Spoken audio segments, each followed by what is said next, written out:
Buenas tardes y un saludo a todos los participantes a la quinta y penúltima sesión del cuarto ciclo Aida Fernández Ríos, que desarrolla la Real Academia Galega de Ciencias en colaboración con la Diputación de Pontevedra. La temática de esta sesión está centrada en una de las múltiples aplicaciones que tiene hoy en día la inteligencia artificial. Concretamente, el título de la charla es «Cómo a inteligencia artificial pode contribuir positivamente á saúde mental». Como sabéis, aunque el problema de salud mental afecta a todas las franjas de edad, los casos en niños y adolescentes, que en ocasiones les lleva al suicidio, acaparan últimamente mucho espacio en los medios de comunicación. Tanto como es un tema muy candente. Para hablar de esta problemática contamos con la investigadora de origen gallego, experta en este campo, Ana Freire Veiga, que trabaja en la Universitat Pompeu Fabra de Barcelona. Antes de presentar una reseña de su currículum vitae, recordar a todos los participantes, como en anteriores sesiones, que toda la conferencia va a ser grabada y va a estar disponible próximamente en la página web de la Academia. También recordaros que a lo largo de la charla cualquier comentario o pregunta la podéis ir dejando en el apartado de preguntas y respuestas en la parte inferior de la pantalla, y al final de la conferencia, cuando empiece el debate, pues le iré trasladando las preguntas a Ana. Bueno, paso seguidamente a presentar a Ana Freire. Bueno, Ana Freire es ingeniera y doctora en informática por la Universidad de A Coruña. Trabajó en diversas instituciones y empresas de prestigio internacional, como la Universidad de Glasgow, el Centro Nacional de Investigación de Italia o en Yahoo Labs. Desde 2015 es profesora e investigadora de la Universitat Pompeu Fabra, donde fue directora del Departamento de Operaciones, Tecnología y Ciencia de la Barcelona School of Management, y desde hace poco ostenta el cargo de vicedecana de Impacto Social e Innovación Académica de esta institución. Ana Freire es una de las referentes a nivel estatal en inteligencia artificial aplicada a la salud mental.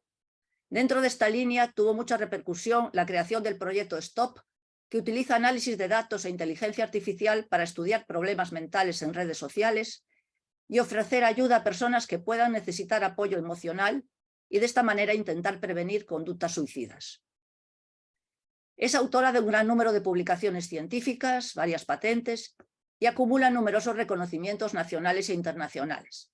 Entre ellos puedo mencionar el Premio al Joven Talento Científico Femenino de la Fundación Real Academia de las Ciencias y Mastercard en 2019, el Premio Ada Byron Jr. de la Universidad de Deusto en 2019 también, el Premio Aida Byron del Colegio Profesional de Ingenieros de Galicia en 2021 y el Premio Alan Turing al Compromiso Social otorgado este mismo año, en 2023, por la Asociación Catalana de Ingeniería de Telecomunicaciones y Tecnologías Digitales y el Colegio Oficial de Ingeniería e Informática de Cataluña. Además, tengo que mencionar que en 2019 fue incluida por Business Insider en la lista de los 23 jóvenes españoles llamados a liderar la revolución tecnológica. Y en el 2023 ha sido incluida en las top 100 mujeres líderes de España, un ranking de referencia en liderazgo femenino. Ana es también una gran divulgadora de la ciencia y la tecnología en prensa, radio y televisión, participando como conferenciante en numerosos eventos a nivel nacional e internacional. Para terminar con esta reseña de su currículum vitae, me gustaría señalar que Ana Freire trabaja además para acabar con la brecha de género en el ámbito STEM. Es fundadora del concurso internacional Visibilízalas, cuyo objetivo es romper con los estereotipos asociados a las carreras científicas y tecnológicas, potenciando referentes femeninos entre los estudiantes. Bueno, después de esta reseña, Ana, cuando quieras te doy la palabra. Muchísimas gracias, Alicia. Presentación impecable. No tengo nada más que añadir a todo lo que has dicho. Te agradezco tus palabras y reconocer mi trayectoria. Agradezco también a la Diputación de Pontevedra y a la Real Academia Gallega de Ciencias esta invitación que me traslada, aunque sea de manera virtual, a mi tierra. Pues hoy, efectivamente, como decía Alicia, pues me gustaría transmitiros el conocimiento que yo he adquirido durante los últimos años en el campo de la inteligencia artificial y en particular aplicada a una necesidad social, una necesidad de salud pública como es la salud mental. Si me permitís, os voy a compartir unas diapositivas que seguramente que ya podéis ver en vuestras pantallas. Y bueno, simplemente aquí enunciamos un poquito el tema, pero para aquellas personas que nos están ahora mismo escuchando y que no son expertas en inteligencia artificial, me gustaría empezar esta sesión hablando de inteligencia artificial, de qué es la inteligencia artificial, qué aplicaciones tiene hoy en día la inteligencia artificial, hablaremos de los beneficios de estas técnicas, pero también hablaremos de los riesgos que tienen, que es algo de lo que se habla mucho hoy en día y que quizás también a veces nos entra un poco de miedo, ¿no? Al conocer pues, todo el potencial de estas nuevas herramientas tan innovadoras.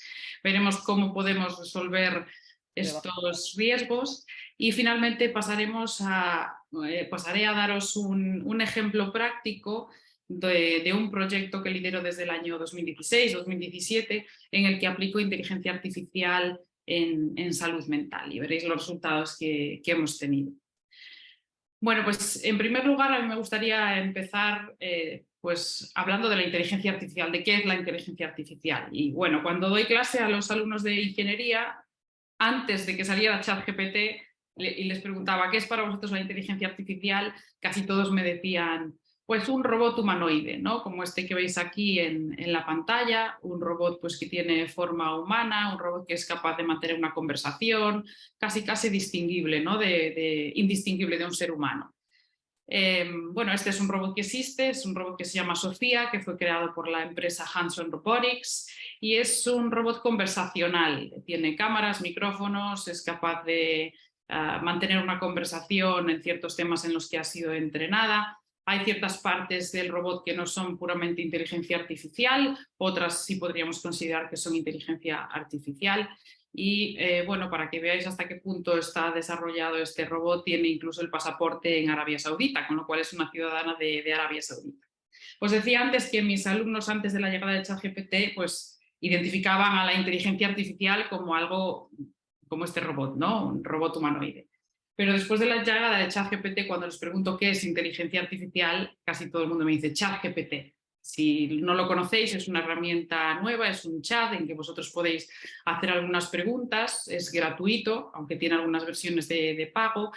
Podéis hacer unas preguntas y os contesta de una manera diferente a lo que hace un motor de búsqueda como Google, que simplemente os da una lista de páginas en las que vosotros podéis buscar información, sino que os contesta casi como si fuese una conversación y pueden ser respuestas realmente muy elaboradas. No todas ellas son ciertas porque se basa en modelos de predicción de generación de texto, pero está sorprendiendo realmente a la sociedad y está democratizando el acceso proactivo a la inteligencia artificial. ¿Qué quiero decir con esto? Pues que hemos pasado desde que se ha puesto en marcha esta herramienta a utilizar inteligencia artificial sin darnos cuenta, hemos pasado a querer utilizar la inteligencia artificial y ver cómo funciona. De hecho, desde el lanzamiento de ChatGPT, se ha producido un incremento en el interés de la población en general por la inteligencia artificial. Esta captura que veis aquí es de una aplicación de Google que se llama Google Trends, donde tú puedes poner una palabra clave, en este caso pues puse inteligencia artificial en inglés, y te muestra una gráfica que representa el interés que esa palabra clave ha representado en las búsquedas de Google, es decir, cuánto ha buscado la gente esta palabra en los últimos años, ¿no? En particular aquí, pues en los últimos 5 años y en todo el mundo. Esto se puede configurar. Bueno, pues veréis que después de la salida de ChatGPT, que fue aproximadamente pues, en este punto de aquí, se ha disparado el interés de los usuarios por la inteligencia artificial, ¿vale?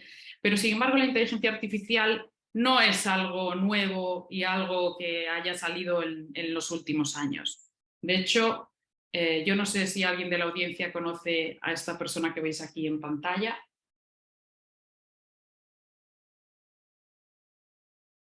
Es posible que no. Y a esta, seguramente que muchos más de vosotros ya conocéis más a esta persona, ¿no? Bueno, este es un actor que encarna a Alan Turing en una película que en inglés se llamaba The Imitation Game, creo. En castellano me parece que era Descifrando Enigma. Bueno, pues encarna a Alan Turing, que fue un científico matemático británico, un genio de la computación y que se considera también uno de los padres de la inteligencia artificial. estamos hablando de mediados del siglo pasado. Ya se acuñó este término a mediados del siglo pasado y ya se hablaba de inteligencia artificial y de redes de neuronas como sistemas que intentaban reproducir el comportamiento inteligente humano, siguiendo un poco el esquema o la manera de razonar que tenemos los humanos, ¿no? Nuestro cerebro biológico. Pues ya se hablaba de esto a mediados del siglo pasado y sin embargo, pues todavía hay gente que hoy en día pues, está descubriendo la inteligencia artificial o estamos descubriendo el gran potencial de la inteligencia artificial y me incluyo en ello, ¿no? Pues ya por aquel entonces, alrededor de los años 50, Alan Turing creó lo que se denominó comúnmente el test de Turing, ¿no? Que es un test que básicamente está orientado a determinar si una máquina era inteligente o no, ¿vale? En general consideramos la inteligencia artificial o que una máquina es inteligente si puede reproducir el comportamiento inteligente humano, ¿no? Pero esto puede ser un amplio espectro de cosas, desde, por ejemplo, pues reconocer si una imagen corresponde a un melanoma o una mancha de piel normal, hasta, pues a lo mejor, conducir un coche autónomo, ¿no? Bien, pues por aquel entonces obviamente no teníamos sistemas tan sofisticados, pero ya hablábamos de inteligencia artificial. Y el test que él diseñó para saber si una máquina era inteligente o no, el comúnmente denominado test de Turing, consigue lo siguiente.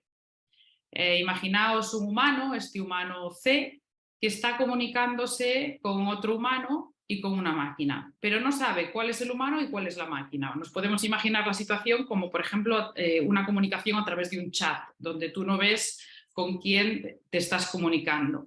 Entonces, el tema es que si este humano C es capaz de distinguir si está hablando con el humano o si está hablando con la máquina, entonces la máquina no es inteligente porque puede distinguirla de un humano. Pero sin embargo, si este humano C no es capaz de, bueno, es capaz de distinguirlos, si es capaz de distinguirlos es que la máquina no es inteligente. Si no es capaz de distinguirlos, estamos hablando de una máquina inteligente. Y entonces yo ahora os preguntaría, ¿creéis que máquinas como Siri o Alexa, que son máquinas bueno, pues, conversacionales, son inteligentes? ¿Sois capaces de distinguirlas de un humano?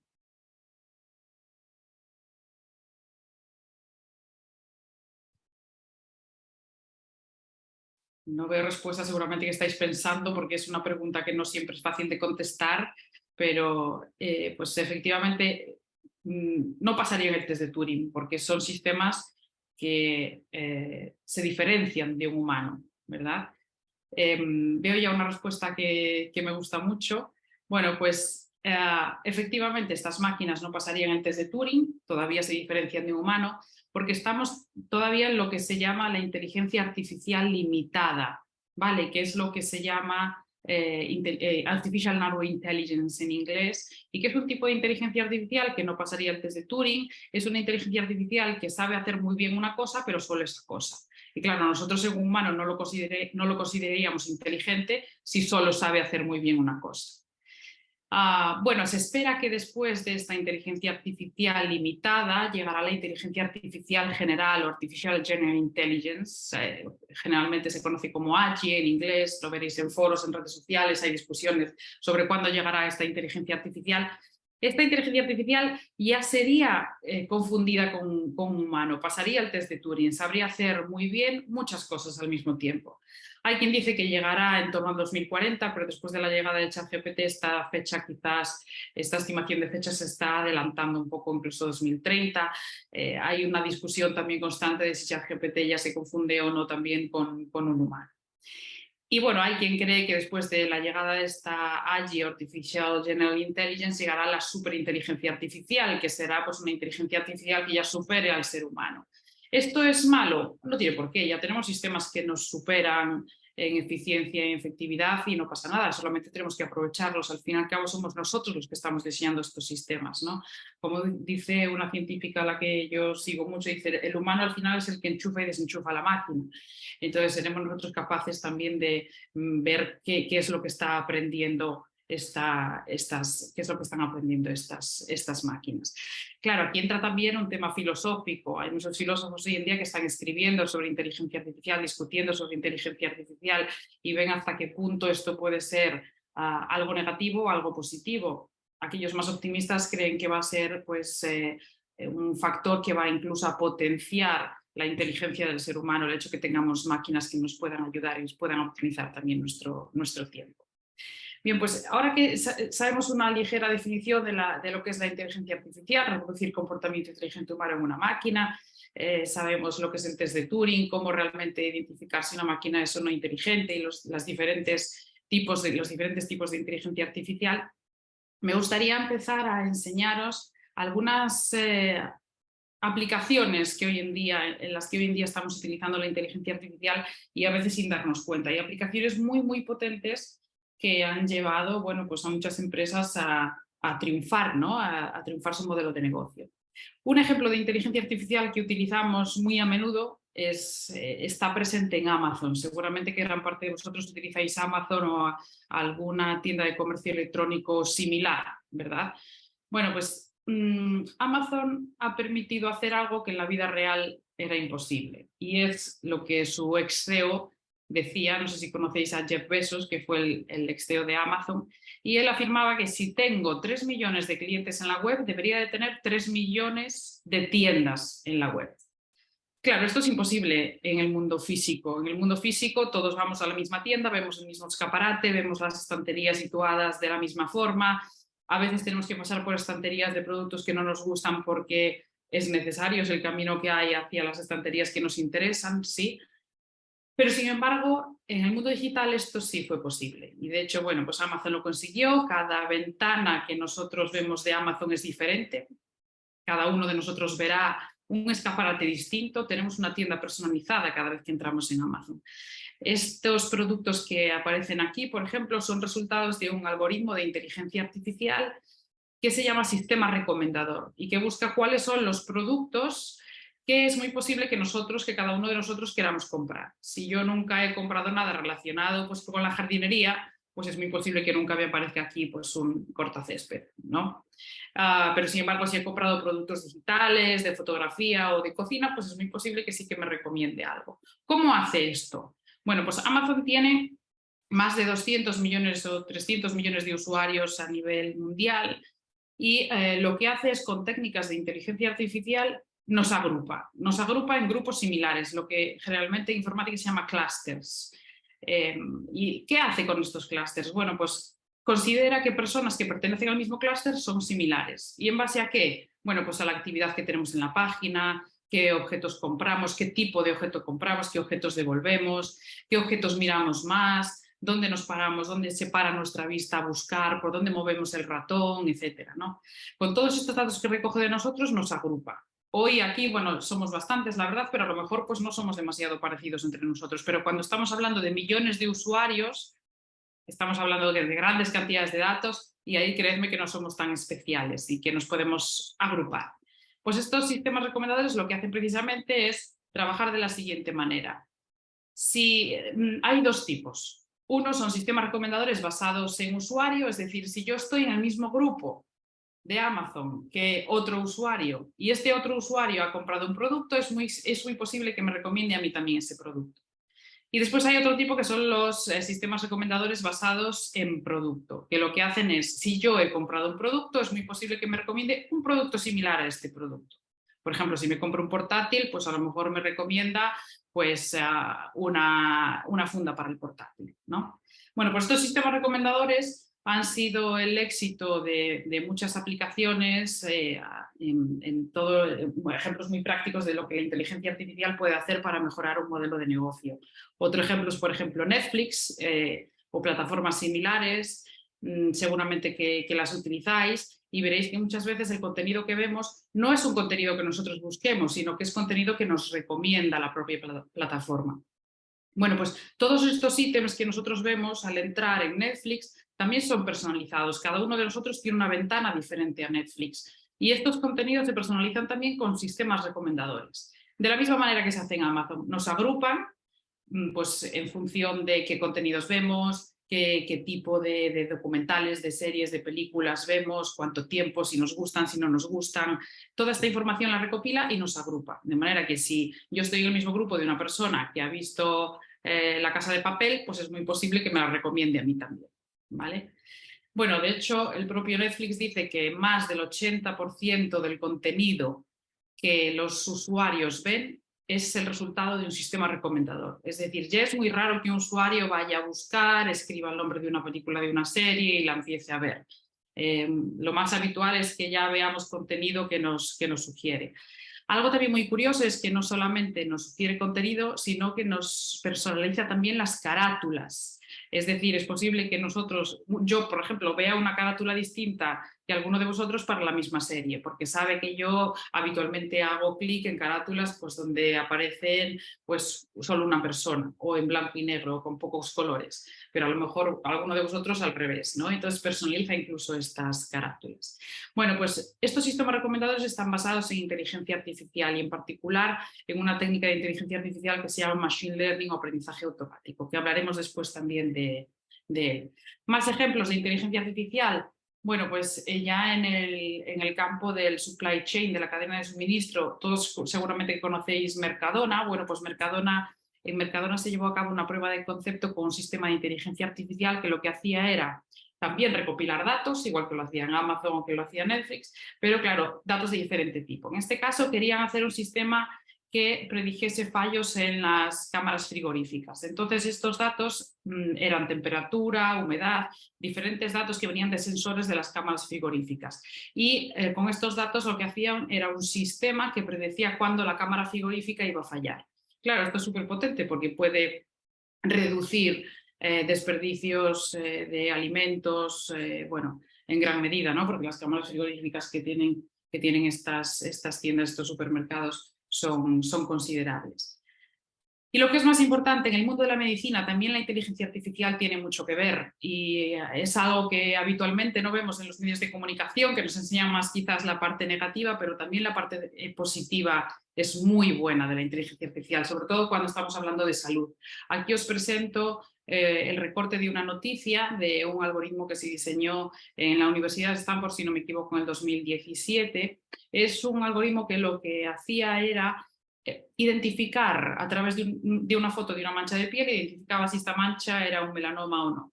Este algoritmo fue entrenado de la siguiente manera. Le presentaron por una parte muchas imágenes de fotos que eran melanomas y por otra parte muchas imágenes de fotos que no eran melanomas, que eran pues manchas benignas. Claro, millones y millones de fotos. Una vez que el sistema aprendió de manera autónoma las características comunes a ambas clases, empezó a clasificar de manera autónoma nuevas manchas. Esto lo probaron en frente a un grupo de dermatólogos, les pasaban las mismas imágenes al sistema que al grupo de dermatólogos y la inteligencia artificial cometía menos fallos. No nos tenemos que asustar, es algo normal. El poder de retentiva que tiene la inteligencia artificial gracias al poder de computación que tenemos hoy en día, obviamente puede ser mucho más amplio que el que tiene un ser humano. Nosotros también tenemos fallos, no nos acordamos de todo, perdemos la memoria de algo que hemos visto a lo mejor, ¿no? Pero en una máquina pues es mucho más fácil controlar todo esto y hacer un sistema pues mucho más potente y eficiente. Más ejemplos, inteligencia artificial aplicada a la pandemia, al COVID. Si os fijáis, estas son noticias, pero no de medios de comunicación, son noticias de revistas científicas donde se presentaban trabajos en los que, por ejemplo, la inteligencia artificial ayudaba en el avance de la búsqueda de las vacunas. ¿Cómo? Bueno, pues lo que hacía eran simulaciones de posibles vacunas en humanos, todo de manera simulada, y las farmacéuticas descartaban aquellos tratamientos que la inteligencia artificial decía que no eran demasiado prometedores. Entonces esto obviamente pues acelera muchísimo todo el proceso de generación de una vacuna. Sí. Es algo que yo creo realmente que el gran potencial de la inteligencia artificial va a estar en la medicina preventiva, en la medicina personalizada, y no tenemos que dejar de aplicar esto a este campo, siempre obviamente garantizando la privacidad y el bienestar de los pacientes. Y ya por último, como ejemplo, me gustaría poneros un ejemplo donde se usa la inteligencia artificial para reducir el consumo energético. Se habla también mucho de que los grandes modelos de inteligencia artificial como ChatGPT consumen una gran cantidad de energía, y así es, pero también tenemos otra parte, que es que la inteligencia artificial también nos puede ayudar a salvar energía, a ahorrar energía. Aquí veis un ejemplo de Google. Google tiene grandes centros de datos enormes donde almacena nuestros datos, donde procesa las páginas web para devolvernos la mejor búsqueda cuando utilizamos el buscador, almacena nuestros correos electrónicos, etc. Estos centros de datos son infraestructuras como esta que veis aquí. Son naves enormes con miles de ordenadores. Los ordenadores están dispuestos en estos muebles que veis aquí que se llaman racks, ¿vale? Y puede tener cada rack pues, varios ordenadores conectados entre sí, varios computadores conectados entre sí, y este es solo un centro de datos, de decenas que tiene a lo largo de todo el mundo, ¿no? Bueno, pues en estos centros de datos se genera mucho calor, porque un ordenador funcionando genera calor, ¿vale? ¿Cuál es el problema? Que si una máquina está en un entorno con una alta temperatura, deja de funcionar. Y esto seguramente que a algunos ha pasado con el teléfono móvil en verano, que os deja de funcionar. Entonces, en estas infraestructuras tienen que utilizar muchísimo aire acondicionado para rebajar la temperatura. Hoy en día lo que están es incluso diseñando algoritmos de inteligencia artificial que toman datos del entorno. Como veis, siempre está el patrón de almacenar datos, procesarlos de alguna manera y generar algún tipo de beneficio, ¿no? En este caso, los datos pues, no vienen de clientes navegando en Amazon o en Netflix, no vienen de cámaras frigoríficas, vienen pues, de estos grandes centros de datos situados a lo largo de todo el mundo. Estos centros de datos, pues estos sensores recogen datos de temperatura, humedad, etcétera, y lo que hacen es ir adaptando pues, la energía consumida en el centro de datos. De manera, bueno, pues por ejemplo, en Google se consiguió reducir la energía consumida en un 40%. Bueno, aquí dice la factura del aire acondicionado un 40%, ¿vale? Entonces, bueno, este es pues, un ejemplo más de cómo la inteligencia artificial se puede utilizar en contextos distintos, ¿no? Para que veáis un poquito también el potencial de la inteligencia artificial. Y ahora me gustaría ya entrar un poquito más en detalle en los tipos de inteligencia artificial para que podáis después entender el proyecto que yo os voy a presentar y cómo funciona. Os comentaba al principio de la sesión que muchas personas creen que la inteligencia artificial es como la robótica, ¿no? Unos robots humanoides que nos van a quitar el trabajo a todos, que nos van a destruir, ¿no? Bueno, pues la robótica, como veis, es solamente, disculpad que esta diapositiva está en inglés, pero computación tenemos mucho material en inglés, no nos queda otro remedio.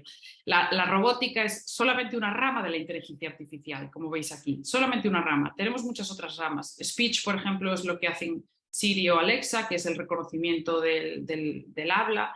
Tenemos procesamiento del lenguaje natural, o sistemas que pueden entender texto y generar texto que hablamos los humanos. El lenguaje natural es el lenguaje hablado por los humanos, el lenguaje máquina es el lenguaje que hablan las máquinas. Y tenemos, por ejemplo, algoritmos que lo que hacen es identificar objetos en imágenes, que es lo que se llama visión artificial o visión por computador. Y a mí me gustaría centrarme también en unos algoritmos en particular que se llaman Machine Learning o aprendizaje automático. ¿Estos qué son? Son algoritmos de inteligencia artificial que aprenden solos. Claro, esto os puede dar un poco de miedo. ¿Cómo que aprenden solos? ¿Qué aprenden? Bueno, aprende lo que nosotros le enseñamos. Al final yo siempre lo comparo a un niño pequeño. Un niño pequeño al final o una niña va aprendiendo lo que la sociedad, los padres, los profesores le van enseñando. Y llegará un momento en que sea autodidacta, ¿no? Pero si la sociedad, los padres, los profesores, su entorno no le ofrece nada más para aprender, es raro que aprenda algo más, ¿no? Si no tiene nada más a su alcance. Bueno, pues, ¿cómo funcionan estos sistemas de aprendizaje automático? Os voy a enseñar solamente 3 tipos. Esto es ya un poquito de cultura general que deberíamos de ir absorbiendo todos poco a poco. Hay unos sistemas que se llaman sistemas de aprendizaje automático supervisado. ¿Esto qué significa? Pues que el sistema aprende en base a ejemplos supervisados por un humano, ¿no? Os voy a poner un ejemplo muy sencillo. Imaginad que tenemos datos de pacientes que tienen alto riesgo de sufrir una enfermedad. Y por otro lado tenemos datos de pacientes que tienen un bajo riesgo de sufrir una enfermedad. Es lo que se llama, pues, o pacientes sanos, ¿no? Digamos. Son lo que se llama pacientes de control. Bueno, pues generalmente ¿cómo entrenamos un algoritmo que aprenda a diferenciar ambos pacientes? Lo que hacemos es, le pasamos primero ejemplos de pacientes de alto riesgo y ejemplos de pacientes de control. Y le decimos, mira, estos son los análisis y los datos demográficos de pacientes de alto riesgo y estos son análisis y datos demográficos o lo que sea de pacientes de bajo riesgo o de control. Bueno, pues con las características de estos pacientes, el sistema, de manera autónoma, aprende cuáles son aquellas características determinantes para yo clasificar un usuario en alto riesgo o en bajo riesgo. Y esto lo puede hacer de diferentes maneras. Aquí os pongo un ejemplo de un árbol de decisión, que es como se podría expresar un algoritmo. Básicamente lo que hace es identificar aquellas características que son más representativas para, o más significativas para clasificar un usuario en una clase o en otra. ¿Vale? Esto es lo que se llama un árbol de decisión y es uno de los algoritmos que se utilizan mucho en inteligencia artificial para aprender a hacer clasificaciones como en este tipo.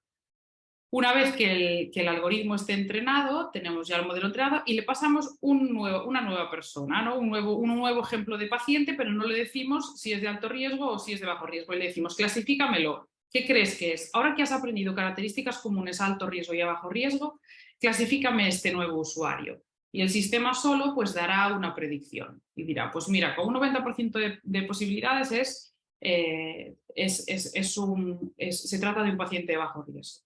¿Cómo le pasamos estos datos? Bueno, aquí claro, os pongo iconos, ¿no? Y imágenes, es algo muy gráfico de ver, pero realmente los datos puede ser algo tan simple como una tabla, no tan pequeñita como esto, obviamente, porque de hecho estos sistemas necesitan grandes cantidades de datos, como el ejemplo que os decía del melanoma, ¿no? Pero esto puede ser una tabla con la edad del paciente, el sexo, si tiene alguna enfermedad respiratoria, por ejemplo, diferentes pruebas diagnósticas, y otra columna que indique el riesgo, riesgo alto, riesgo bajo, riesgo alto, riesgo bajo. Y el algoritmo de manera autónoma entenderá cuáles de estas son las características determinantes para clasificar a un paciente en alto o bajo riesgo. Lo mismo será pues para melanoma. Lo mismo será para determinar, por ejemplo, si una operación en finanzas es arriesgada o no es arriesgada. Lo mismo será, pues, por ejemplo, para determinar si un correo es spam o no es spam. Vale, primero le pasamos ejemplos que nosotros conocemos y luego el sistema aprenderá solo, de manera que llegará un momento en que podrá clasificar nuevas instancias de manera autónoma. Pero como veis, aprende solo lo que nosotros le enseñamos. ¿Vale? Hay otro tipo de aprendizaje automático y que se llama no supervisado. Y este es el clustering del que os hablaba. En este caso no le pasamos ejemplos de un tipo, ejemplos de otro. Nosotros le pasamos un montón de ejemplos, un montón de datos y el sistema solo los agrupa en datos pues, que él cree que son similares. Esto es lo que se utiliza, como os comenté antes, en Amazon, ¿no? Datos de clusters, cómo nos agrupa a los usuarios en diferentes clústeres similares, usuarios que ven las mismas películas, usuarios que compran los mismos productos. Bueno, pues estos son algoritmos de clustering o aprendizaje automático no supervisado. Y finalmente, ya para acabar así esta parte un poco más teórica, existen también el aprendizaje automático por refuerzo. Si antes os dije que el aprendizaje automático era similar a enseñar a aprender a un niño, enseñar algo a un niño y que él aprenda, el aprendizaje por refuerzo es como adiestrar a un perro, ¿no? Que tú le tiras una pelota y si te la trae, pues le das una recompensa. El aprendizaje por refuerzo está basado en eso, en recompensas. Y un ejemplo claro es ChatGPT. ChatGPT tiene una parte a la derecha donde tú le vas diciendo si la respuesta que te genera está bien o está mal, ¿no? Y eso es como una recompensa o una penalización. Y en función de eso, pues se va perfeccionando, ¿vale? Bueno, pues estos son ejemplos de diferentes tipos de inteligencia artificial que aprende de manera autónoma, ¿vale? Ahora a mí me gustaría simplemente ya resaltar de estos sistemas, precisamente ahora que sabéis cómo se entrenan estos sistemas, en base a ejemplos, ¿no? Y en base a recompensas, a penalizaciones, me gustaría comentar simplemente la parte de los beneficios y riesgos, que es algo que hoy en día pues, se habla mucho de ello, ¿no? A mí me gustaría resaltar que los beneficios de la inteligencia artificial, de una inteligencia artificial regulada y una inteligencia artificial bien diseñada, son muchos más que los riesgos que una inteligencia artificial pueda tener, ¿no?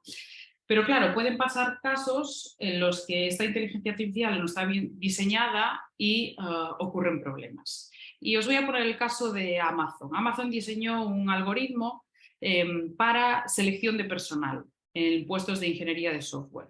Y entonces este algoritmo lo hizo siguiendo el aprendizaje automático supervisado, es decir, le pasaron ejemplos de candidatos que habían solicitado entrar en Amazon y que fueron aceptados, y candidatos que habían solicitado entrar en Amazon y que no fueron aceptados, ¿vale? Y el algoritmo aprendió solo características comunes para diferenciar aquellos candidatos que deberían de ser aceptados de aquellos que no.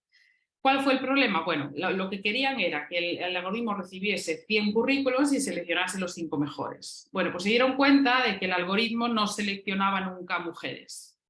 ¿Y cuál fue el problema? No es que el algoritmo fuese machista, ¿vale? El problema fue que por motivos históricos, culturales, sociales, en el campo de la tecnología y en particular en la ingeniería del software apenas hay mujeres. Y estos candidatos que utilizaron para entrenar el sistema eran en su mayoría hombres. También porque utilizaron datos de los 10 años anteriores a ese momento para entrenar el sistema, donde incluso hace 10 años, pues claro, obviamente habría incluso menos hombres, ¿no? Ahora la mujer pues está un poco ganando territorio. Bueno, pues realmente aquí, si somos críticos, el problema no lo tiene el algoritmo, el problema lo tienen los datos. Tenemos una sociedad que está sesgada, que en el campo de la tecnología apenas hay mujeres y el sistema hizo como un niño pequeño, aprendió que para ser contratado en Amazon pues tenías que ser un hombre, porque la mayor parte de personas contratadas en Amazon pues eran hombres, ¿no? ¿Esto cómo lo podemos resolver? O sea, ¿hay alguna manera de resolverlo? Pues sí, de hecho, el problema no es el algoritmo en sí, el problema es lo que se llama garbage in, garbage out, o en castellano, si metes basura en un algoritmo vas a sacar basura. Es decir, el problema es con qué estás entrenando el algoritmo, qué ejemplos le estás dando al algoritmo. Y lo que nosotros buscamos aquí realmente a nivel de tecnología es desarrollar nuevas técnicas que permitan mitigar estos sesgos que los datos puedan tener de manera natural por la sociedad en la que estamos, ¿no? Entonces intentamos siempre revisar los datos con los que utilizamos para entrenar los algoritmos, utilizar algoritmos transparentes. ¿Qué significa esto? Pues algoritmos como el que os enseñé antes, como un árbol, me permite saber cómo el algoritmo está tomando la decisión de clasificar a un paciente en enfermo o en sano, ¿no?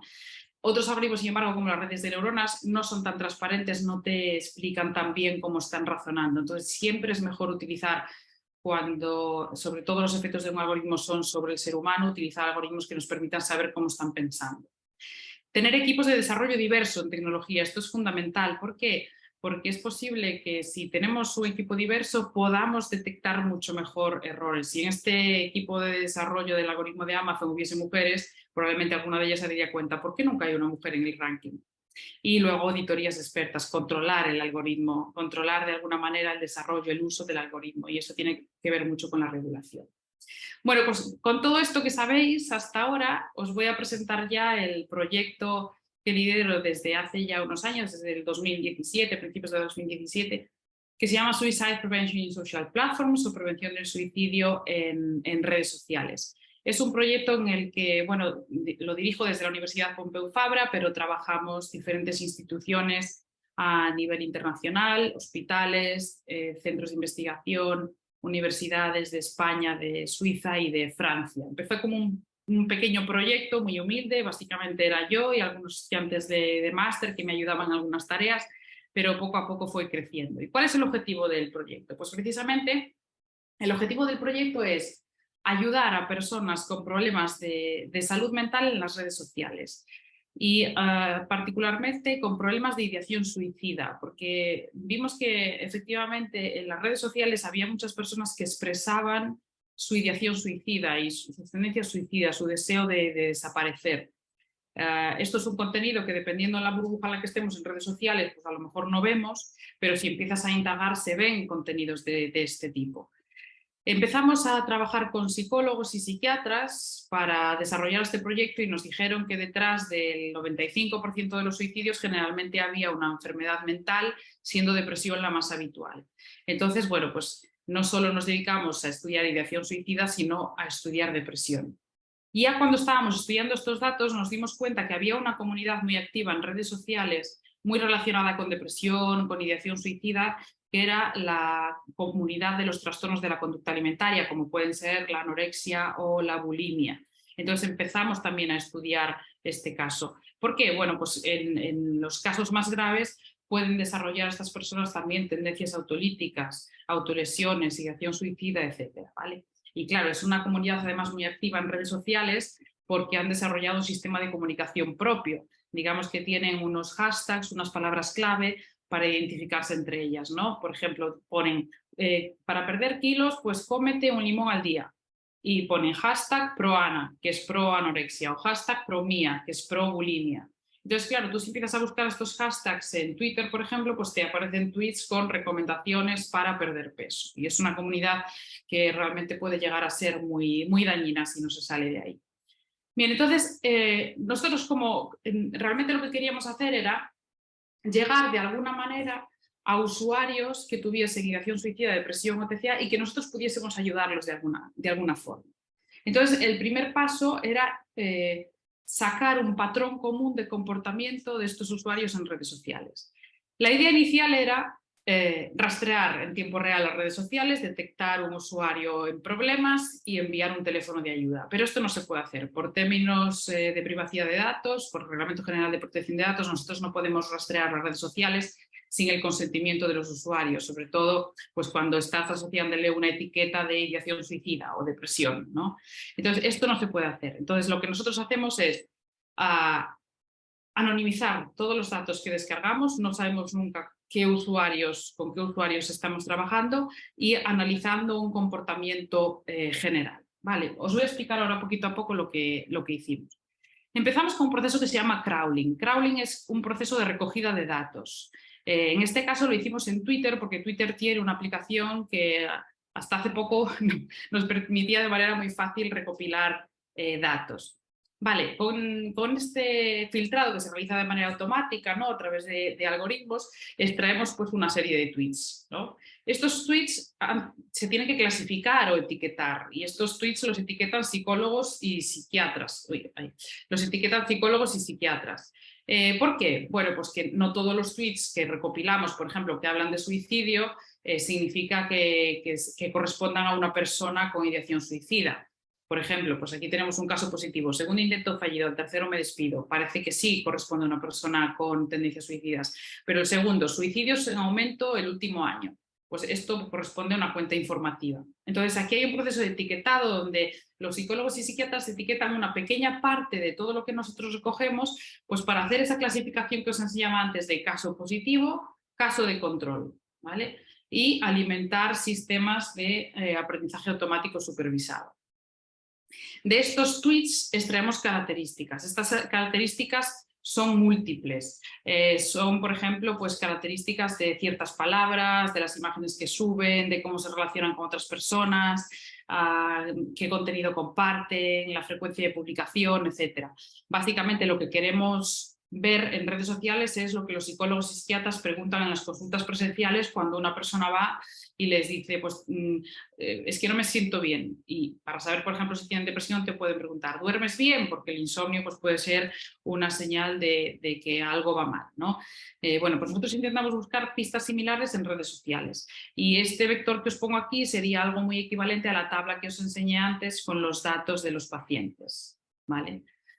Bueno, pues luego aplicamos estos datos, los metemos de entrada a un algoritmo de aprendizaje automático, como el que veis aquí, por ejemplo, de manera que el algoritmo aprende de manera automática a clasificar nuevos individuos, sea en individuos de control o individuos de riesgo, ¿no? ¿Qué características medimos? Bueno, pues tenemos diferentes características. Por una parte, ¿qué extraemos de los tweets? Es decir, ¿qué vemos en los usuarios de Twitter para determinar si este usuario tiene riesgo de ideación suicida, de depresión o de trastornos de la conducta alimentaria? Bueno, pues por una parte características textuales, es decir, vocabulario relacionado con suicidio. ¿Cuántas palabras utiliza relacionadas con suicidio? Hace referencia a autolesiones, a insomnio, a abusos sexuales, a acoso escolar, por ejemplo, o incluso qué palabras utiliza que son inhibidores del suicidio, ¿no? Por ejemplo, nos decían los psicólogos y psiquiatras que las personas religiosas habitualmente no pensaban en el suicidio, ¿no? Porque era un pecado. Entonces, si habla de términos relacionados con religión, digamos que le restamos puntos, ¿no? En su ideación suicida. Aquí hay algún contenido un poquito más técnico para aquellos que sepan lo que son word embeddings, pues utilizamos todo este tipo de técnicas más basadas en el significado de las palabras. Analizamos también la polaridad del texto. Es una persona que habla de manera muy optimista, muy pesimista. Medimos también características psicológicas y de actividad, es decir, pues tuitea mucho los fines de semana o más de lunes a viernes. ¿Qué frecuencia de publicación tiene?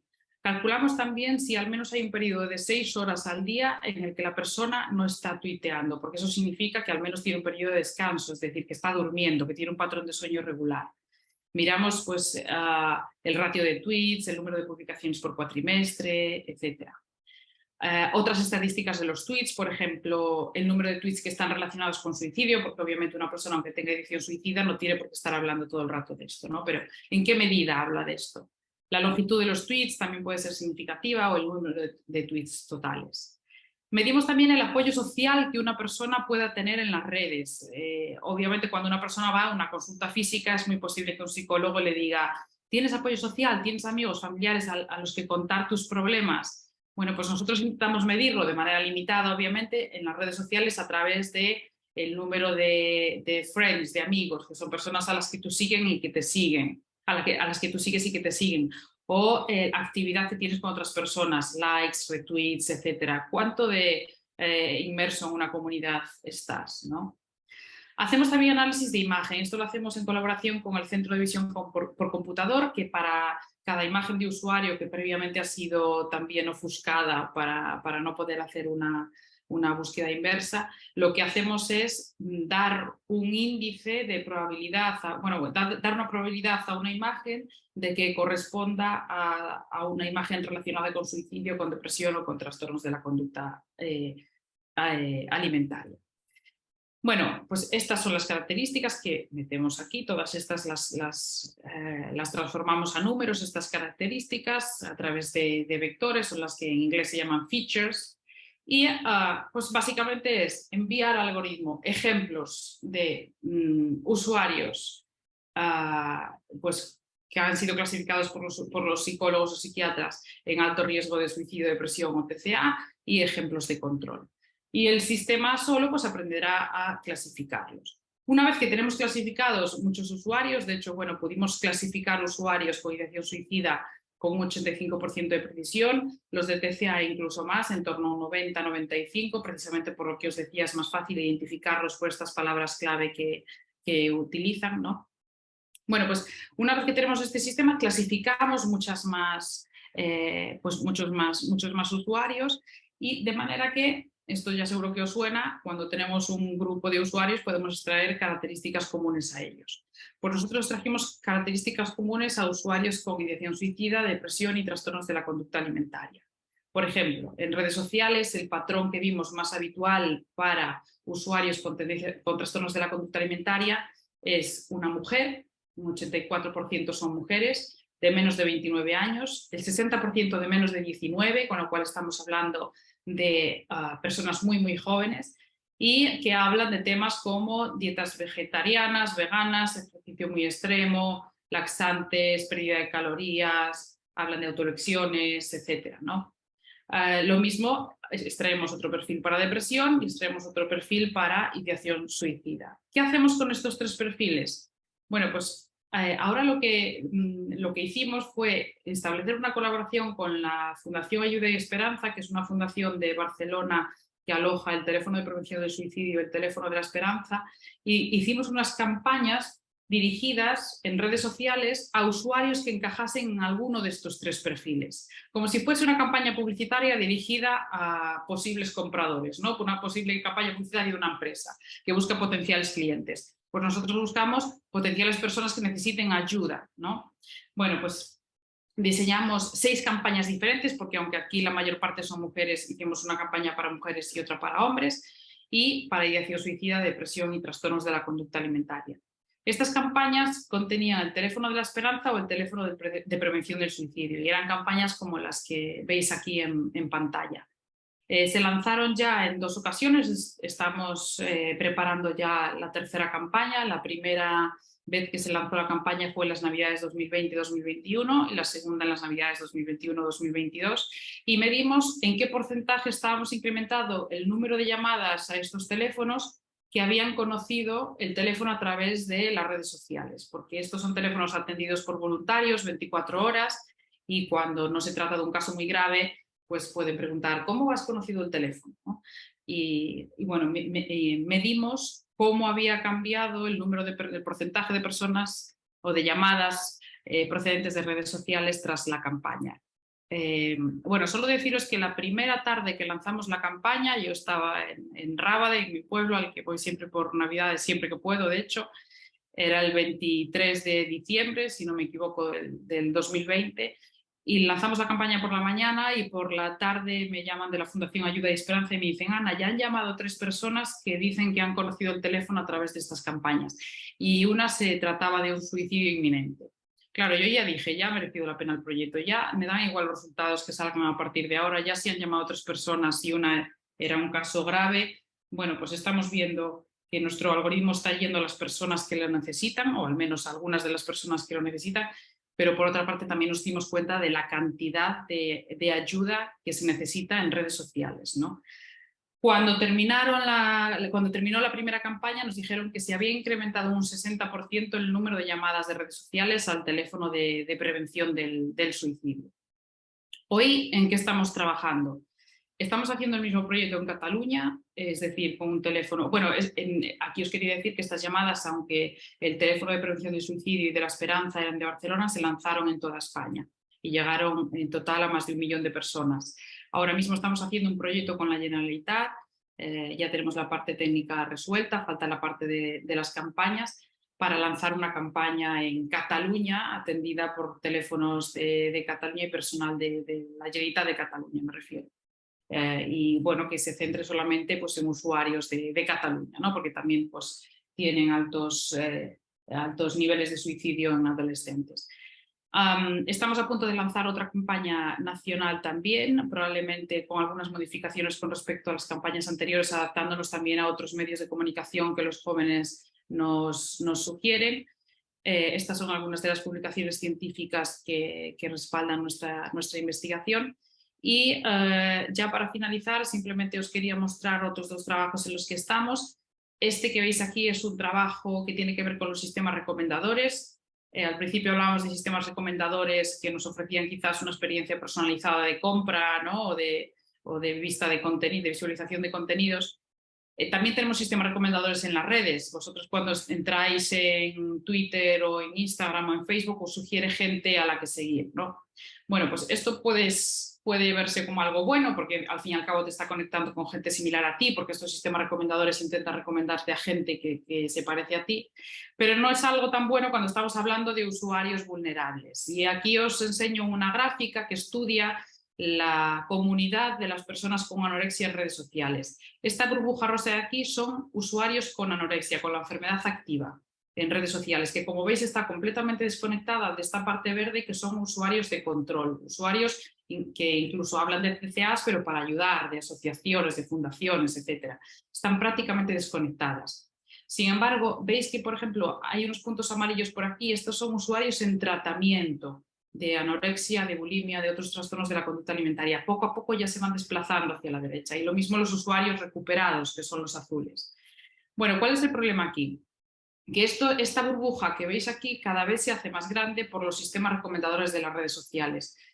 Hoy en día, si tú empiezas a buscar en Twitter, por ejemplo, los hashtags que utilizan en anorexia, ProAna, ProMia, ThinkUp, este tipo de hashtag, inmediatamente te empieza a recomendar otros usuarios que también lo utilizan. Entonces, claro, si estos usuarios cada vez están siendo recomendados, ¿no? Pues más usuarios parecidos a ellos que también parecen un trastorno, pues al final esta burbuja se convierte en algo completamente tóxico. Entonces nosotros lo que estamos haciendo ahora, de hecho lo estamos intentando publicar ya, es proponer un sistema recomendador que no sea dañino para personas vulnerables. Y nos hemos dado cuenta también, bueno, pues que estos problemas no solo existen en las redes sociales, sino también en el ámbito laboral. Y de hecho, bueno, ahora estamos estudiando también mediante técnicas de clustering y de análisis de datos cómo afecta el ámbito laboral, el entorno laboral en la salud mental, ¿no? Y pues hemos hecho unas encuestas que han contestado ya más de 1000 personas en todo el territorio español también. Y bueno, tenemos algunas características, como algunos datos ya analizados, como que, por ejemplo, el 82% de los encuestados han sufrido algunos problemas de salud mental debido a causas profesionales, pero solo un 25% ha sido diagnosticado. ¿no? Ahí también se ve un poco el acceso a las consultas de salud mental o incluso la predisposición que tenemos nosotros mismos de ser diagnosticados en salud mental. La mayor parte de las causas, las causas más importantes que suelen ser identificadas como causas de problemas de salud mental en el trabajo, en el entorno laboral, suele ser carga de trabajo, pero también una mala dirección, ¿no? Tener pues, un jefe o una jefa que hace su trabajo mal puede realmente producir también efectos negativos en la salud mental de sus trabajadores. Y bueno, la mayor parte de los encuestados también confirmaron que les gustaría recibir coaching, ¿no? Algún tipo de apoyo psicológico, de ayuda psicológica en la empresa, ¿no? Bueno, en breve publicaremos un informe mucho más extenso sobre esto, pero esto es lo que estamos haciendo hoy en día. Y nada más, esto es todo por mi parte. Aquí os dejo un código QR, que es un código que os da acceso a la página web del proyecto STOP, donde los que queráis de vosotros podéis hacer una donación, por muy pequeña que sea, nos puede ayudar para seguir manteniendo estas campañas activas y que lleguen a la mayor parte de gente.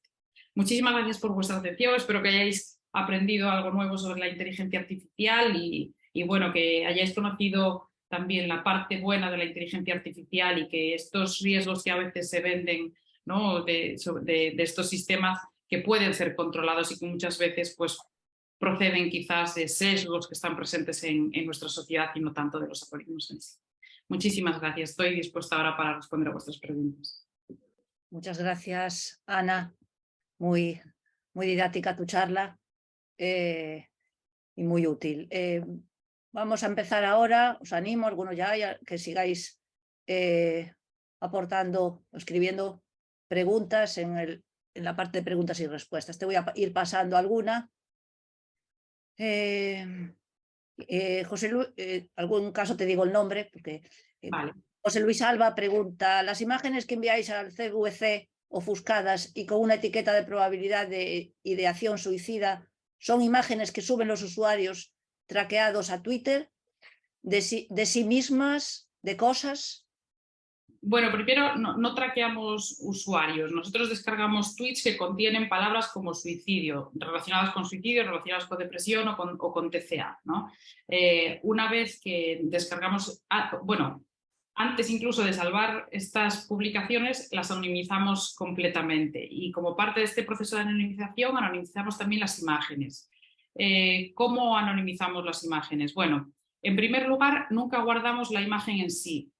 Guardamos una URL encriptada. ¿Por qué? Porque si una persona, nosotros hemos descargado un tweet con una imagen, pero después es el usuario que ha subido esa imagen la quiere borrar, si nosotros nos hemos almacenado esa imagen ya no la puede borrar. Pero si nos hemos almacenado la URL y después la abrimos de manera automática, pues no aparecerá, estará roto el enlace, ¿no? Imagínate que no está roto y sí efectivamente era una imagen. Pues antes de procesarla lo que hacemos es, utilizamos una librería que lo que hace es cambiar la cara manteniendo la expresión de la cara, por ejemplo, ¿no? Si es una cara, me refiero. Pero pueden ser pues de cosas, de ellos mismos es raro porque esta gente no suelen subir imágenes de ellos mismos. Por ejemplo, en anorexia la mayor parte de las imágenes son sin cara, son de una parte del cuerpo, una lágrima, un objeto, etc. Pero bueno, en ningún caso nosotros tenemos un repositorio de imágenes ni accedemos de manera directa a las imágenes, ¿no? Esto es algo que tuvimos que pasar una revisión de un comité ético antes de comenzar el proyecto y es una de las cosas en las que incidieron muchísimo. Es decir, hay un esfuerzo enorme, monstruoso en la parte de anonimización de datos para garantizar precisamente la privacidad de los usuarios. Muchas gracias, Ana. Aquí Carlos Vázquez Monzón te pregunta: en el proyecto STOP, ¿desarrolláis principalmente algoritmos de procesamiento de lenguaje natural o también os centráis en implementar algoritmos de aprendizaje automático? Entre paréntesis dice: desarrollo de redes neuronales, árboles de decisión, random forest. ¿Creáis librerías propias o utilizáis otras de terceros? Pues muy buena pregunta. A veces, en la mayor parte de las ocasiones, utilizamos librerías ya construidas, pues por ejemplo algoritmos de machine learning ya construidos, pero sin embargo las librerías de procesamiento de lenguaje natural las modificamos nosotros y creamos nuestros propios diccionarios o modificamos librerías existentes con vocabulario que nos dicen los psicólogos o psiquiatras que puede ser interesante. Por ejemplo, no sé si conoces la librería LIWC, LIWC, pues nosotros lo que hacemos es utilizar el diccionario, pero lo complementamos nosotros. Lo utilizamos de base, pero lo podemos llegar a complementar. Después hay otras librerías como Emolex, por ejemplo, que sí que utilizamos, y los algoritmos de Scikit-learn los utilizamos también, bueno, ya después configurándolos de manera adecuada. Generalmente, como publicamos en revistas de ámbito computacional, aunque sea aplicado, solemos probar varios métodos computacionales, ¿no? Pues Random Forest, SVM, por ejemplo, algunas regresiones también, regresiones logísticas que en ocasiones pues funcionan bien, depende del caso, redes de neuronas también. Hicimos algo con Deep Learning, bueno, la parte de las imágenes, por supuesto, ¿no? Pero en este caso solemos utilizar algoritmos ya hechos y adaptarlos. Es decir, nuestra investigación no es tanto una aportación de investigación básica, sino de investigación aplicada. De acuerdo. Y otra pregunta de José Luis Alba, que te dice, muy interesante lo que comentaste de algoritmos alternativos de recomendación que eviten ese efecto de echo chamber que nos aísla de conocer realidades alternativas. Dice, ojalá salga pronto vuestro... Esto te dice, ojalá salga pronto vuestro trabajo. Esto espero yo que salga también. Lo pondremos en la web del proyecto, que ahí ponemos todas las publicaciones que van saliendo y ojalá, si no, probablemente publiquemos a lo mejor algo en archive o algún preprint, alguna cosita así, para que podáis ir leyendo. Después aquí Pérez Alonso te da saludos desde Rábade. Sí. Saludos, Alfonso. Y te dice si lleváis a cabo ese seguimiento y prevención en TikTok. De momento no, es algo que estamos bajando ahora. En su momento no lo hicimos porque, bueno, he de decir que el estudio de estos perfiles lo hacemos en Twitter, pero las campañas las lanzamos en Instagram y en Facebook, porque claro, Twitter nos da esta API, esta herramienta que nos permite descargar datos de manera muy sencilla, o nos permitía, porque ahora se está complicando un poco el tema a nivel sobre todo económico, ¿no? Pero nos permitía descargar datos de manera muy sencilla. Y otras plataformas no era así, ¿no? Por ejemplo, en Instagram tenemos que hacer lo que se llama web scraper, que es ir leyendo la página, el HTML de la página, y como lo cambian con frecuencia, esto nos dificulta mucho extraer datos. Entonces, empezamos haciendo el análisis en Twitter, pero las campañas las ejecutamos en Instagram y en Facebook, ¿no? Ahora nos estamos planteando también otras plataformas. ¿Cuál es el mayor reto que vemos en TikTok, por ejemplo? Bueno, pues que la información no viene en forma de texto o de imagen, sino que viene más bien en formato vídeo. Entonces cambia también la manera de analizar los datos que nosotros tenemos, ¿no? Y es el mayor reto al que nos enfrentamos. Afortunadamente, como tenemos colaboradores del ámbito de Computer Vision, pues probablemente nos apoyaremos en ellos para eso. Vamos a seguir con preguntas. Bueno, Francisco Estevez dice, pregunta, cuando se habla de Machine Learning, ¿se desarrollan aplicaciones propias para cada caso? ¿Es un proceso de programación computacional o es diferente? Para cada caso supongo que se referirá a suicidio, depresión, trastornos de la conducta alimentaria, si son modelos diferentes. De hecho, para cada problema generalmente hacemos incluso modelos diferentes para cada problema, a ver cuál funciona mejor. Hacemos, bueno, también combinaciones diferentes de características para ver cuáles son las más representativas para identificar cada una de los trastornos, y efectivamente es un proceso computacional. Nosotros hacemos todo en Python, con librerías de Python, como Scikit-learn, por ejemplo, que seguramente que conoces. Y como decía anteriormente, muchas veces utilizamos ya algoritmos que están ya directamente diseñados en estas librerías, pero en otras ocasiones modificamos un poquito, sobre todo pues, librerías de procesamiento del lenguaje natural para adaptarlos a estos casos de uso. Javier Rodríguez dice, ¿existen iniciativas para censurar hashtags o temáticas reconocidas como dañinas y que no sean recomendadas? Sí, de hecho me consta que en Instagram la última vez que intenté buscar un hashtag similar no me dejó, está como vetadas, ¿no? Pero en Twitter, la última vez que yo probé, todavía estaban estos hashtags que se podían utilizar. Entonces depende un poco de la política de la aplicación. Sí que es verdad, bueno, depende mucho de la plataforma. No sé si conocéis Reddit, por ejemplo. En Reddit no usan tanto hashtags, son más bien, es una plataforma, es una red social donde la gente escribe sobre diferentes temas y hay pues hilos de comentarios. Ahí también se está haciendo como reconocimiento de texto directamente, no filtrado de hashtag, reconocimiento de texto, porque hay hilos, por ejemplo, que tratan sobre el suicidio y hay gente que escribe para decir, pues mira, el mejor método de suicidio es este, ¿no? Entonces intentan identificar estos textos para eliminarlos, ¿no? Sacar estos comentarios. Depende mucho de la plataforma, pero en Twitter de momento no hemos visto nada. Vale. Yo te quería hacer un comentario. Puede haber en esta aplicación de Stop, un cierto sesgo entre sexos, porque en general veo que el porcentaje es mayor de los casos de depresión y de trastorno alimentario también en mujeres que en hombres, en todo. Y también es que a lo mejor las mujeres son las que incluso van más a contar sus problemas al psicólogo, al psiquiatra, o que expresan mucho más en las redes sociales que el hombre. No sé si... Tiene mucho sentido lo que dices, Alicia, porque de hecho en las redes sociales pasa algo similar a lo que pasa en las consultas. Es decir, hay más mujeres que expresan su ideación suicida, que expresan su depresión o que tienen trastornos de la conducta alimentaria. Pero hay algo particular que puede resultar chocante, que es que, sin embargo, en la vida real se suicidan muchos más hombres que mujeres, ¿no? Pero no es porque haya más ideación suicida en hombres, es porque utilizan métodos más determinantes, más drásticos, ¿no? Y digamos que no hay tanto suicidio fallido en hombres como en mujeres, ¿no? Sí que analizamos tema de sesgo porque precisamente en los trastornos de la conducta alimentaria, bueno, pues tenemos muchos más datos de mujeres que de hombres, ¿no? Hay un 80 y pico % de datos que vienen de mujeres y el resto de hombres.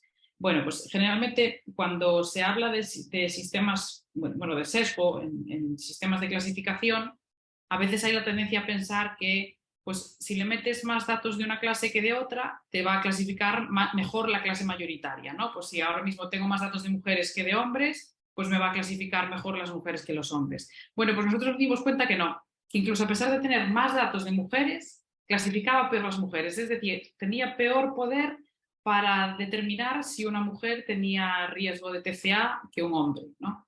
Entonces esto nos hizo pensar, bueno, en varios factores. Uno de ellos, por ejemplo, es que las mujeres hablan mucho más del peso corporal, de que quieren estar delgadas y tal que los hombres. Cuando un hombre habla de eso en redes sociales de manera exagerada, ¿no? Que es lo que nosotros buscamos, pues es posible que exista un problema, pero en una mujer a lo mejor no tanto, se banaliza más hablar de todo esto. Entonces, claro, hay que tener mucho cuidado también en que muchas veces pensamos que por tener más datos pues vamos a obtener mejores resultados. No siempre es así, a lo mejor tenemos que buscar características distintas incluso para una mujer que para un hombre, porque pueden ser problemas que se expresen de manera diferente.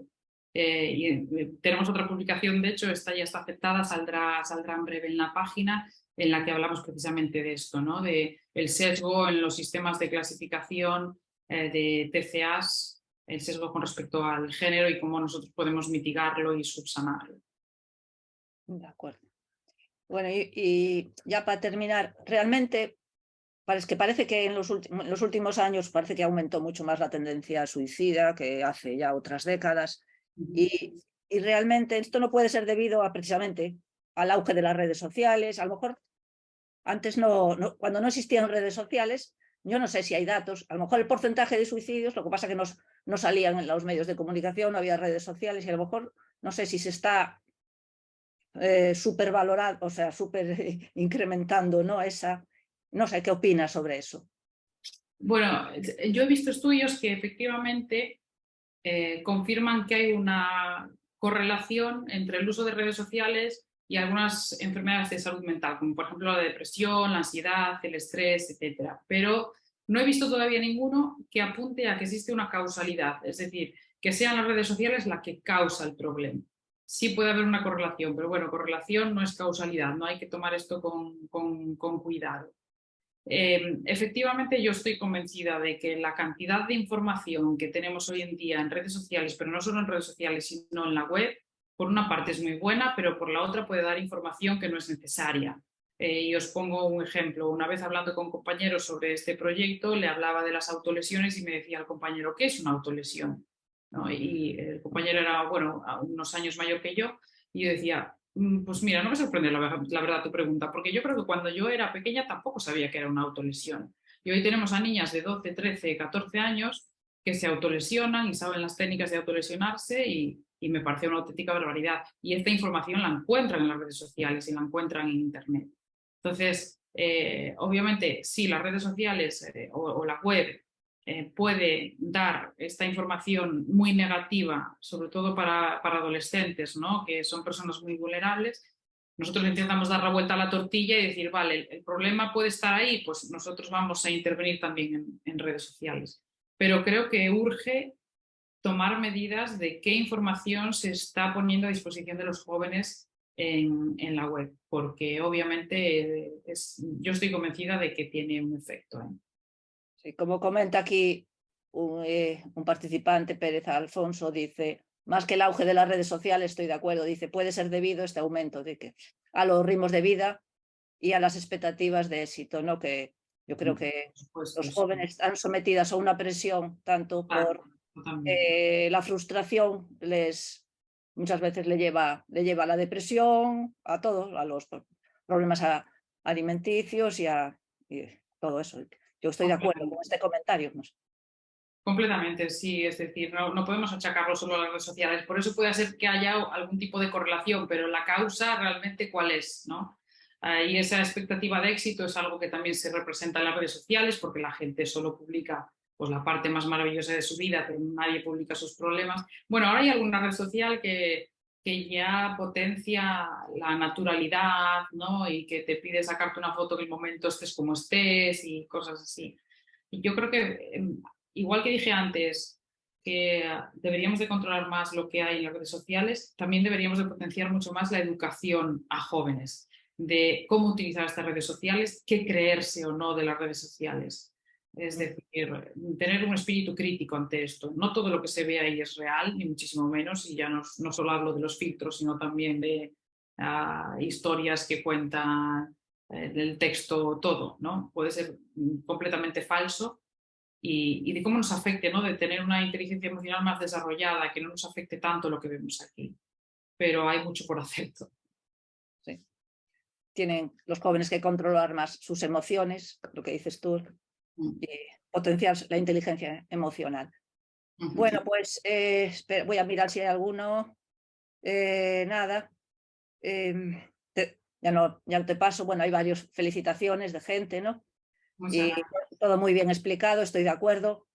Creo que ha sido una charla magnífica, muy amena, muy clara. Y nada, pues muchas gracias, Ana. Gracias a vosotros Y y muchas gracias a a todos los participantes por las preguntas y por estar ahí detrás de la pantalla, ¿no? Muchas gracias. Exacto, completamente. Gracias. Cualquier cosa, pues ya sabéis, podéis, si no preguntáis por el correo electrónico que os lo puedo pasar a través de la academia, el correo electrónico de Ana, y cualquier pregunta se la podéis hacer. Pues nada, Ana, muchas gracias. Ya sabéis, A vosotros ha sido todo un placer estar aquí. Felicidades por la organización de este ciclo que, bueno, estáis haciendo una labor muy necesaria para la sociedad. Bueno, eso es la intención, ¿no? Divulgar y difundir la ciencia a la sociedad. Bueno, pues nada más, con esto ya nos despedimos. Si es que no hay otro, estoy mirando un poco a ver si hay alguna otra pregunta. Nos despedimos y bueno, hasta el próximo jueves, que sería la conferencia ya última de clausura, con un tema también bonito sobre el cáncer y la evolución, ¿no? Cómo se originan realmente los tumores. Así que os emplazo para el próximo jueves. Y nada, de nuevo, gracias, Ana, que ya sé que estás muy ocupada, como todos, pero bueno, Como todos. Y nada, hasta la próxima, ¿no? Como se dice. Muchas Hasta gracias a muy todos. pronto. Hasta luego.